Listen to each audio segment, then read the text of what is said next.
Guys, ஆற்றுல எவ்வளோ தண்ணி. இதுதான் முல்லை பெரியாறு. அதுதான் வீரபாண்டி கௌமாரி அம்மன் கோயில். அது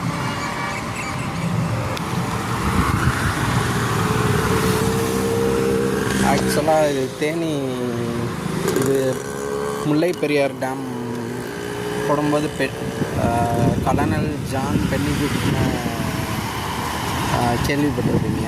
ஆக்சுவலாக அவர் தான் பிரிட்டிஷ் இன்ஜினியர். அவர் தான் இதை அந்த டேமை கட்டினார்.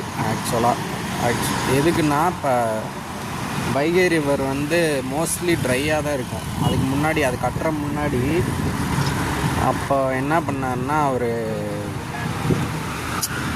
சரி அது எப்பயுமே அது மாதிரி இந்த முல்லை பெரியார் ரிவர் கேரளாவில் ஆரிஜினேட் ஆகி அரேபியன் சீயில் கலந்துடும்.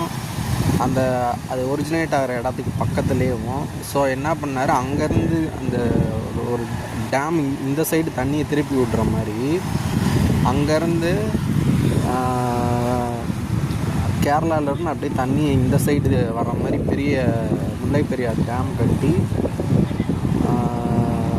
இந்த சைடு திருப்பி விட்டார். திருப்பி போய் வைகையில் கலக்கிற மாதிரி கட்டி விட்டாங்க. ஆக்சுவலாக இது இந்த கொஞ்சம் தூரம் தான் கேரளாவிலேருந்து இங்கே வரும். அப்புறம் தேனி கொஞ்சம் தூரம் தள்ளி வைகை ரிவரில் கலந்துடும். அதனால தான் அவர் பேரை வச்சுருக்காங்க தேனி பஸ் ஸ்டாண்டுக்கு, இதுக்கெல்லாம். அது மாதிரி அவரை ஒரு பெரிய பர்சனாலிட்டி மாதிரி செலிப்ரேட்டடாக அவரை கொண்டாடுவாங்க. கலனல் ஜான் பென்னிகுட். எவ்வளோ தண்ணி போகுது பாருங்க.